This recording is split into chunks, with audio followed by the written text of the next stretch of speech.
Friends, உங்களுக்கு இந்த பேய் வீடுகளுக்கு ஹாண்டட் பிளேசஸ்க்குலாம் போயிட்டு வரணும்னு ஆசை இருந்திருக்கா? ஏன்னா லண்டனில் நம்பர் 50 பெர்க்லி ஸ்கொயர் அப்படின்னு சொல்லிட்டு ஒரு இடம் இருக்குது. அது இங்கிலாந்துலேயே இருக்கக்கூடிய ஒன் ஆஃப் த ஹாண்டடான ஹவுசஸ் அப்படின்னு சொல்கிறாங்க. அதோட டாப் ஃப்ளோரில் இருக்கிற ஒரு ரூம்ல இருந்து அப்பப்போ ஏதாச்சும் ஒரு சவுண்டு கேட்குமாமா. ஃபர்னிச்சர்ஸ் எல்லாம் ஒரு இடத்துல வச்சுட்டு வந்தா அடுத்த நாள் வேற இடத்துல இருக்குமாமா. ஈவன் அந்த வீட்டோட ஓனர்ஸே சில நேரங்களில் ஷேடோவி ஃபிகர்ஸ் பார்த்ததா சொல்லியிருக்காங்க. அந்த இடத்த சுற்றி நிறைய கதைகள் இருக்கு. ஏதோ ஒரு பொண்ணு டாப் ஃப்ளோர்லேருந்து கீழே குதிச்சிருச்சாமா, அதோட ஆவி இன்னும் அங்கே சுற்றிட்டு இருக்காமா. ஏதோ ஒரு மென்டலி இல் பேஷண்ட்டை வந்துட்டு அந்த ரூம்குள்ள லாக் பண்ணி வச்சிருந்தாங்களாமா, அவன் அங்கேயே இறந்துட்டானாமா. சில பேர் அந்த ரூமை வந்துட்டு கல்ட் ரிச்சுவல்ஸ்க்காக யூஸ் பண்ணாதான் சொல்றாங்க. யூகே பிரைம் மினிஸ்டரான ஜார்ஜ் கேனிங் கூட அந்த வீட்டை வந்துட்டு ஒரு டைம்ல ஓன் பண்ணியிருக்காரு. அவரோட டைரியில் இந்த மாதிரி இந்த இடத்துல வித்தியாசமான சில விஷயங்கள் நடக்குது அப்படின்னு சொல்லிட்டு எழுதி வச்சிருக்காரு. ஸோ அந்த ஊர் ஃபுல்லுமே இந்த வீடு ஒரு பேய் வீடு அப்படின்னு சொல்லிட்டு ஒரு பேச்சு இருக்குது. பட் சில பேருக்கு இது மாதிரி நம்பிக்கை இல்லை. அப்படிப்பட்ட ஒருத்தர் தான் ராபர்ட் வார்பாய்ஸ். அவர் வந்துட்டு ஒரு நாள் அவர் ஃப்ரெண்ட்ஸ் கூட உட்காந்து பேசிட்டு இருக்காரு. அப்ப வந்துட்டு இந்த மாதிரி எல்லாம் பேய் எல்லாம் இல்லை அப்படின்னு சொல்லியிருக்காரு. உடனே அவங்க பெட்டு கட்டுறாங்க. முடிஞ்சா அந்த வீட்டில் போயிட்டு ஒரு நாள் இருந்துப்பாரு அப்படின்னு சொல்லிட்டு. நம்மளுக்கு வந்துட்டு இந்த பெட்டு கட்டி ஜெயிக்கிறதுனா ரொம்ப பிடிக்கும். என்னதான் அவர் ஒரு வெல்தி ஃபேமிலியில இருந்தாலும் இந்த மாதிரி ஒரு சேலஞ்சில் ஜெயிச்சு காசு வின் பண்றதுன்னா அவருக்கு ரொம்ப பிடிக்கும். ஸோ அவர் என்ன பண்றாருன்னா அவரோட ஒரு பிஸ்டல் எடுத்துட்டு அவரோட 5 ஃப்ரெண்ட்ஸை கூட்டிட்டு அந்த வீட்டுக்கு போறாரு.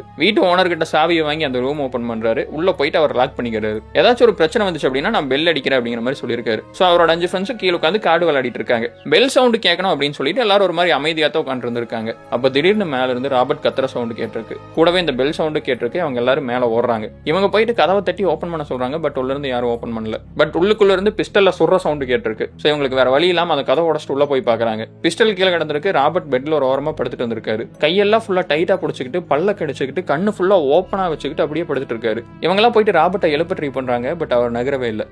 ஏன்னா அவர் இறந்துட்டாரு. ஹாஸ்பிட்டல் கொண்டு போனப்போ அவர் ஹார்ட் அட்டாக்னால இறந்திருக்காரு அப்படின்னு சொல்லியிருக்காங்க. அதுக்கப்புறமா அந்த ரூம்குள்ள நிறைய பேர் போய் தங்கியிருக்காங்க. சில பேர் வந்துட்டு ஒரு ஆக்டோபஸ் மாதிரி ஒரு மான்ஸ்டர் பார்த்தோம் அப்படிங்கிற மாதிரி சொல்லியிருக்காங்க. இன்னும் சில பேர் அதை பத்தி எதுவுமே சொல்லலை. ஏன்னா அதை பத்தி சொல்றதுக்கு அடுத்த நாள் அவங்க உயிரோடு இல்லை.